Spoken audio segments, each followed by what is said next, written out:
With the launch this week of the DCS World Heatblur F14B Grumman Tomcat, many will rush out at Mach 2 to buy it. But if you are unsure, stick around, because today, Days of Thunder Sim News investigates the top 10 reasons why you should not buy the Heatblur F14B Grumman Tomcat.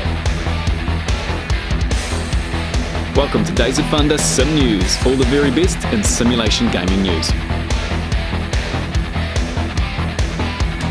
When it comes to the F14 Tomcat, made famous by the movie Top Gun, starring Tom Cruise and Val Kilmer as Maverick and Iceman, I'm just as susceptible as any other kid from the era to its sleek 1980s charm, those powerful turbofan engines, and its danger zone coolness. But is the Heatblur F14 mod for DCS worth your time and money? Let's find out in the top 10 reasons why not to take a hop.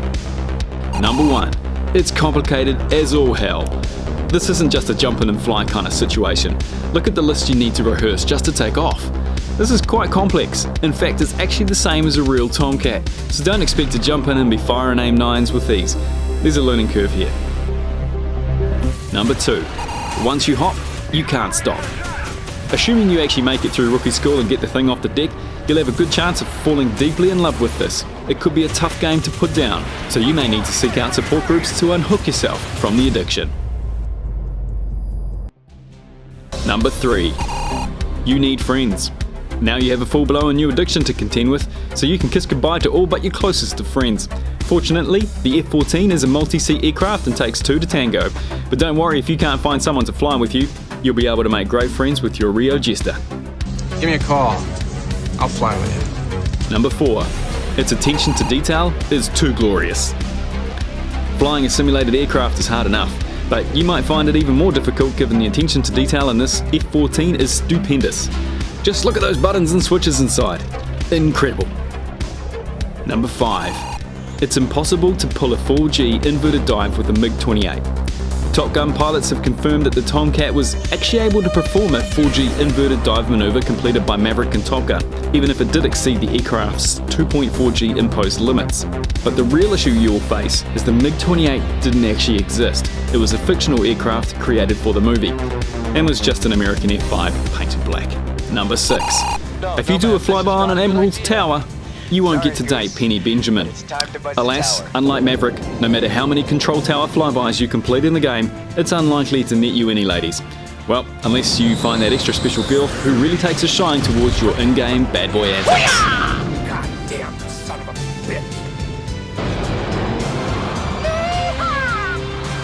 Number 7. You need to read the manual. Just look at how detailed and amazing this manual is. It's even got videos for you to watch. Whoa. Number 8. This is a real man's jet.